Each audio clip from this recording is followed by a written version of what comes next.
தந்தி தொலைக்காட்சி நேயர்களுக்கு வணக்கம். நல்லதை சொல்வோம், நல்லதை செய்வோம், நல்லதே நடக்கும்.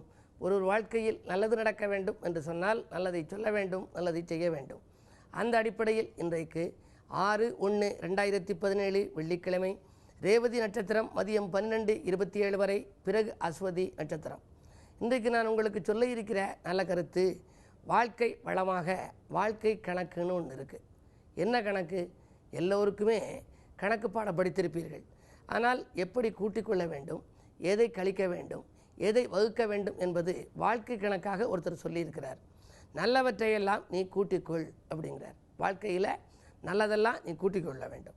அறிவை பெருக்கிக்கொள். உன்னுடைய அறிவு இருக்கிறதே, அறிந்து கொள்கிற ஆற்றல், அதை நீ பெருக்கிக் கொண்டே வர வேண்டும். செலவை குறைத்துக்கொள். நீ செய்கின்ற செலவை குறைவாக செலவழிக்க வேண்டும். அதே நேரத்தில் வரவை அதிகப்படுத்திக்கொள். வரவு உனக்கு வருவதை அதிகப்படுத்திக் கொள்ள வேண்டும். தீயவற்றையெல்லாம் கழித்துக்கொள். எதெல்லாம் தீயதுன்னு நீ நினைக்கிறியோ அதையெல்லாம் கழித்து கொண்டு விடு. நேரத்தை வகுத்துக்கொள். இந்த நேரத்தில் இதை செய்ய வேண்டும் என்பதை நீ வகுத்து கொள்ள வேண்டும். நேரத்தை வகுத்து கொண்டு நீ செயல்பட்டால் நினைத்த காரியம் நினைத்தபடியே நிறைவேறும். காலம் பொன் போன்றது, கடமை கண் போன்றதுன்னு சொல்லி வைத்தார்கள். ஆகையினாலே அன்பை பெருக்கி ஆணவத்தை குறைத்துக்கொள் என்று சொல்லி இந்த வாழ்க்கை கணக்கை சொல்லி இருக்கிறார்கள். அது மட்டுமல்ல, இந்த வாழ்க்கையில் இன்சொல் உமது இனிய வாழ்க்கை. ஒருத்தர் இனிய வாழ்க்கை வாழணும்னா இன்சொல் பேசணும், இன்னா சொல் பேசக்கூடாது.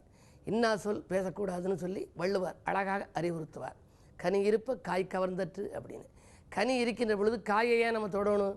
ஆகையினாலே இன்சொல் உமக்கு இனிய வாழ்க்கையை தரும். நீங்கள் தினந்தோறும் பேசுகின்ற பொழுது அன்பாக பேச வேண்டும், இனிமையாக பேச வேண்டும். நேர்மை உனக்கு நிலையான செல்வம். ஒருத்தருக்கு நிலையான செல்வம் எது அப்படின்னா, செல்வத்துள் செல்வம் செவிச்செல்வம்னு சொன்னார். நேர்மையாக நாம் நடப்பதே ஒரு நல்ல நிலையான செல்வமாக. அதனால் நேர்மையாக நீங்கள் நடக்க வேண்டும். உழைப்பு என்பது உங்களுக்கு உண்மையான உயர்வு. உழைப்பால் உயர்ந்தவர்னு சொல்லுவாங்க. உழைப்பு என்பது உங்களுக்கு உண்மையான உயர்வு. அதற்கு அடுத்து ஒன்று சொல்லியிருக்காங்க முன்னோர்கள், கோபம் உனக்கு கொடிய சந்துரு. கோபத்தை விட்டுவிட வேண்டும். காசிக்கு எல்லாரும் போகிறோம். அதுலேயே மிட்டாய் திருவிழான்னு சொல்லி தீபாவளியின் போது காசிக்கு நிறைய டூரிஸ்ட்டில் போவாங்க, ரயிலில் போவாங்க, பிளேனில் போவாங்க. வாரணாசிக்கு போய் காசியில் இருக்கக்கூடிய அந்த தங்க விசாலாட்சி, தங்க அன்னபூரணி, அங்கே இருக்கக்கூடிய விஸ்வநாதர், விசாலாட்சி எல்லாம் கும்பிட்டு வருவாங்க. அப்படி காசிக்கு போனால் ஏதாவது ஒரு தனக்கு பிடித்தமான காய், கனி, இலை மூன்றையும் விட்டுட்டு வரணும் அப்படின்னு சொல்லி முன்னோரில் சொல்லி வைத்திருக்கிறார்கள். நம்ம பேர் போவாங்க. நமக்கு எது ரொம்ப பிடிக்குமோ, சிலருக்கு வாழைப்பழம் ரொம்ப பிடிக்கும். ஆனால் அதை விட்டுட்டு வந்தால் வீட்டுக்கு வந்த உடனே வாழைப்பழம் சாப்பிட முடியாமல் போயிடும். அதனால சிலருக்கு கத்திரிக்காய் ரொம்ப பிடிக்கும். அதை அங்கே விட்டுட்டு வந்துட்டோம்னா இங்கே வந்த உடனே நமக்கு கத்திரிக்காய் குழம்பு வச்சாங்கன்னா சாப்பிட முடியாமல் போயிடும். அதனால் எதை விடலாம்னு நம்ம ஆளுக நல்லா சிந்தித்து எதெல்லாம் நம்ம உபயோகப்படுத்தலையோ அதை சொல்லிட்டு வந்துடுவாங்க. அந்த இடத்துல சொல்கிற போது கொவ்வைக்காய் அப்படின்னு ஒரு காய் இருக்குது, அதை ரொம்ப உபயோகப்படுத்த மாட்டான். அந்த காயை நான் விட்டுட்டு வந்துட்டேன் அப்படிம்பாங்க. சரி, இலையில் எதை விட்டுட்டு வந்தீங்க அப்படின்னா, வாழை இலைன்னு விட்டுட்டு வந்தால் வாழை இலை போட்டு சாப்பிட முடியாது. தையலைன்னு ஒன்று இருக்குது, ஆனால் கீழா நெல்லி இலை அப்படிம்பாங்க. மரம், அதாவது ஏதாவது உபயோகப்படுத்த முடியாத ஒரு இலையை விட்டுட்டு வந்துடுவாங்க. அது நம்ம வாழ்க்கையில் எப்பொழுதாவது உபயோகப்படுத்துறது. அது மாதிரி பழம் எதை விடுறது, பனம்பழத்தை விட்டுட்டு வந்தம்பாங்க. பனம்பழம் யாருமே ரொம்ப விரும்பி சாப்பிட்றதில்ல, அது அபூர்வமான பொருள், கிடைக்காது. ஆனால் உண்மையிலேயே காயை விடணுமா? விடக்கூடாது. காசிக்கு சென்றால் காயை விடுன்னு சொல்லலை, காய்தலை விடு அப்படின்னு சொல்லியிருக்காங்க. காய்தல்லாம் ஒருத்தரோட ஒருத்தர் காஞ்சி போகிறதுன்னு சொல்கிறா பாருங்கள். கோபப்படுவது, அவர்களை நினைத்து பொறுமுவது, பொறாமைப்படுவது. காசி என்ற ஒரு மிகப்பெரிய ஸ்தலம், அந்த முக்தி தரக்கூடிய ஸ்தலத்துக்கு சென்று வந்தால் காய்தலை விடு, கோபத்தை விடு. கோபம் உனக்கு கொடிய சந்துரு, ஆகையினாலே கொடிய சத்துரு. ஆகையினாலே அப்படிப்பட்ட கோபத்தை விட வேண்டும்னு சொல்லி காசிக்கு சென்றால் காய்தலை விடுன்னு சொல்லியிருக்காங்க.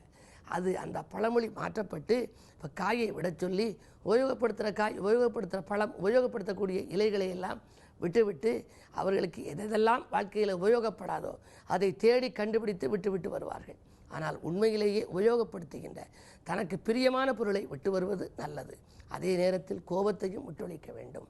கோபம் உனக்கு கொடிய சத்துரு. எவ்வளவு அழகாக வாழ்க்கை கணக்கை சொல்லி வைத்திருக்கிறார்கள். இந்த கணக்குப்படி நீங்கள் நடந்தால் வாழ்க்கையில் பிணக்குகள் ஏற்படாது, இணக்கங்கள் ஏற்படும், இனிய உறவுகள் உங்களுக்கு பலப்படும் என்று தெரிவித்து இனி இந்திய ராசி பலன்களை இப்பொழுது உங்களுக்கு வழங்கப் போகின்றேன். மேசராசி நேயர்களே, பொறுப்புகள் சொல்வதை தவிர்க்க வேண்டிய நாள் இந்த நாள். பொறுமையை கடைபிடிப்பது நல்லது. போன் மூலம் வருகிற தகவல் செலவிட தூண்டுதலாக இருக்கும். உத்தியோக மாற்றங்கள் ஒரு சிலருக்கு உறுதியாகலாம். ஒரு சிலருக்கு வீடு கட்டும் முயற்சியில் கூட வித்திடுவார்கள். இருந்தாலும் கூட அதிலும் தாமதப்படலாம். இன்றைக்கு 12:27க்கு மேல் சந்திரன் உங்கள் ராசியிலே சஞ்சரிக்கப் போகின்றார். மாலை நேரத்தில் வரும் பயணம் மனதிற்கு இனியதாக இருக்கும். ரிஷபராசி நேயர்களே, குடும்ப முன்னேற்றம் கூடுகின்ற நாள். குலதெய்வ வழிபாட்டிலே ஆர்வம் காட்டுவீர்கள். கூடுதல் லாபம் உங்களுக்கு தொழிலிலே கிடைக்கும். வாங்கல் கொடுக்கல்கள் ஒழுங்காகும். பதவி உயர்வு, உத்தியோக உயர்வு போன்றவர்கள் எதிர்பார்த்தபடியே அமையும் நாள் இந்த நாள்.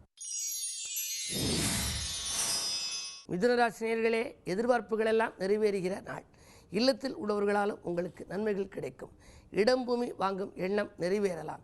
3லே ராகு இருப்பதால் முன்னேற்ற பாதிப்புகள் அகலும். 4லே குரு அர்த்தாஷ்டம குரு என்பதால் பயணங்கள் செல்லும் பொழுது கொஞ்சம் விழிப்புணர்ச்சி தேவை. அதில் விரயங்கள் ஏற்படலாம். இந்த நாளை இனிய நாளாக அமைத்துக்கொள்ள கிழமை வெள்ளி என்பதால் அம்பிகை வழிபாட்டில் ஆர்வம் காட்டுங்கள். கடகராசி நேயர்களே, உடன்பிறப்புகளின் வழியே ஒத்துழைப்பு கிடைத்து மகிழும் நாள். கடன் சுமை குறையும். கவலைகள் தீரும். உயர் அதிகாரிகளால் உங்களுக்கு ஏற்பட்ட பிரச்சனைகள் அகலும். செவ்வாய் பலம் 8லே இருப்பதால் திடீரென வாகனங்கள் பழுதுகளை முன்னிட்டு வாட்டம் கண்டு புதிய வாகனங்கள் வாங்க விண்ணப்பிக்கலாம். அதே நேரத்தில் சுக்கிரபலம் 8ல் இருப்பது யோகம்தான். விலகிச் சென்றவர்கள் விரும்பி வந்து சேரலாம். பெண்வெளி பிரச்சனைகள் நல்ல முடிவுக்கு வரும். சிம்மராசி நேயர்களே, உங்களுக்கெல்லாம் சேமிப்பில் கரையும் நாள். சிந்தித்து செயல்படுவது நல்லது. சந்தித்த நண்பர்களால் சங்கடங்கள் ஏற்படலாம். ஆடை ஆபரண சேர்க்கை உண்டு. அதிக விரயம் ஏற்படுகிறது என்று கவலைப்படுவீர்கள். நேற்று பாதியில் இந்த பணி இன்னும் தொடரணும். ஆனால் அதே நேரத்தில் செவ்வாய் பலம் 7ல் இருப்பதால் தைரியமும் தன்னம்பிக்கையும் உங்களுக்கு எப்பொழுதும் இருக்கும். தன்னம்பிக்கையோடு நீங்கள் செயல்படுவது நல்லது. கிழமை வெள்ளி என்பதால் தெய்வ நம்பிக்கையும் உங்களுக்கு இன்றைக்கு தேவை. குறிப்பாக தெற்கு நோக்கி அம்பிகை வழிபாடு உங்களுக்கு கேட்ட வரத்தை கொடுக்கும். கன்னிராசி நேயர்களே, அரசியல்வாதிகளால் அனுகூலம் கிடைக்கும் நாள். அன்றாட வாழ்க்கை நன்றாக அமைய நீங்கள் வழிபாட்டிலும் கவனம் செலுத்துவீர்கள். அயல்நாட்டிலிருந்து உங்களுக்கு அனுகூல தகவல் வந்து சேரலாம். வீடு வாங்க விற்க எடுத்த முயற்சிகளில் வெற்றி கிடைக்கும். அரசு வழி சலுகைகள் கூட ஒரு சிலருக்கு எதிர்பார்த்தபடி கிடைக்கலாம். திடீர் இடமாற்றங்கள் தித்திக்க வைக்கலாம்.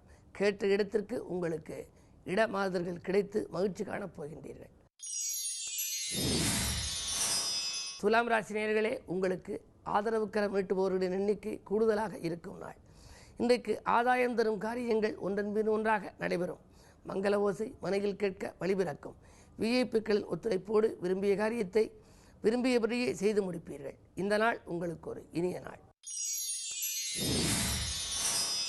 விருச்சிக ராசி நேயர்களே, சந்தித்தவர்களால் சந்தோஷம் கிடைக்கும் நாள். நீங்கள் சிந்தித்து செய்த காரியங்களிலெல்லாம் சிறப்பான பலன் கிடைக்கும். தக்க சமயத்தில் நண்பர்கள் கை கொடுத்து உதவுவார்கள். வாகனம் வாங்கும் முயற்சியில் ஆர்வம் காட்டுவீர்கள். மருத்துவ செலவுகள் குறையும். உடன்பிறப்புகளும் உடன் இருப்பவர்களும் உங்கள் தொழிலுக்கு உறுதுணை புரிவதாக அவர்கள் இருப்பார்கள். பொறுப்புகள் சொல்லி வாங்கி கொடுத்த தொகை மீண்டும் உங்கள் கரங்களுக்கு வந்து சேரும். தங்கம் வெள்ளி வாங்குவதிலும் தனிக்கவனம் செலுத்துவீர்கள். இந்த நாள் உங்களுக்கு ஒரு இனிய நாள். தனுசு ராசி நேயர்களே, தெய்வீக சிந்தனை மேலோங்கும் நாள். திருமண வாய்ப்புகள் வந்து அலைமோதும். 10லே குரு இருந்து அதன் பார்வை 2ல் பதிவதால் நீண்ட நாளாக நடைபெறாத சில காரியங்கள் இன்று நடைபெறும். குடும்ப பிரச்சனைகள், கொடிகட்டி பறந்த பிரச்சனைகள் படிப்படியாக நல்ல முடிவுக்கு வரும். உறவினர்களின் ஒத்துழைப்போடு உன்னத காரியம் ஒன்றை செய்து முடிப்பீர்கள். மகர ராசி நேயர்களே, உங்களுக்கெல்லாம் அரசு பணியில் கிடைக்க எடுத்த முயற்சிகள் வெற்றி பெறும் நாள். பணியில் நிரந்தரம் வரவில்லையே என்று நினைத்தவர்களுக்கு கூட பணி நிரந்தரம் பற்றிய தகவல் வந்து சேரும். இன்றைக்கு ஒரு இனிய நாள். 2லே சுக்கிரன் இருக்கிறார். கொடுத்த வாக்கை காப்பாற்ற இயலும். பெண்வெளி பிரச்சனைகள் அகலும். சேமிப்பு உயர்கின்ற நாள். உத்தியோகத்தில் எதிர்பார்த்த சலுகைகள் எதிர்பார்த்தபடியே ஒரு சிலருக்கு வந்து சேரலாம். கல்யாண கனவுகளும் நனவாகும் நாளாக இந்த நாளை கருதலாம். கும்பராசி நேயர்களே, உறவினர்களின் உதவி கிடைத்து மகிழும் நாள். இன்றைக்கு உள்ளத்தில் நினைத்ததை உடனடியாக செய்து முடிப்பீர்கள். நண்பர்களின் ஒத்துழைப்பும் நல்ல விதமாக கிடைக்கும். புதிய ஒப்பந்தங்கள் வந்து சேரும். புது முயற்சிகளிலும் வெற்றி கிடைக்கலாம். குடும்பச் சுமை கூடுதலாக இருக்கிறது என்ற கவலை அகலும். உடன்பிறப்புகளில் ஒரு சிலர் உங்களை விட்டு விலகிச் சென்றவர்கள் இன்று மீண்டும் வந்திணைந்து உங்களுக்கு உறுதுணையாக இருப்பார். மீனராசினியர்களே, உங்களுக்கெல்லாம் இன்றைக்கு சந்திரபலம் நன்றாக இருக்கிறது. எனவே இன்றைக்கு சிந்தித்த காரியங்கள் சிறப்பாக வெற்றி கிடைக்கும். சந்தித்த நண்பர்களால் சந்தோஷங்கள் கூடுதலாக இருக்கும். ஆடை ஆபரண சேர்க்கை உண்டு. அதிக விரயங்கள் ஏற்பட்டது என்ற கவலை இன்றைக்கு அகலும். திடீர் பயணங்கள் உங்களுக்கு தித்திக்க வைக்கும். சுபகாரிய பேச்சுக்கள் நல்ல முடிவுக்கு வரலாம். சொல்லை செயலாக்கி காட்டும் நாளாக இந்த நாள் அமையப் போகிறது. மேலும் விவரங்கள் அறிய தினத்தந்தி படியுங்கள்.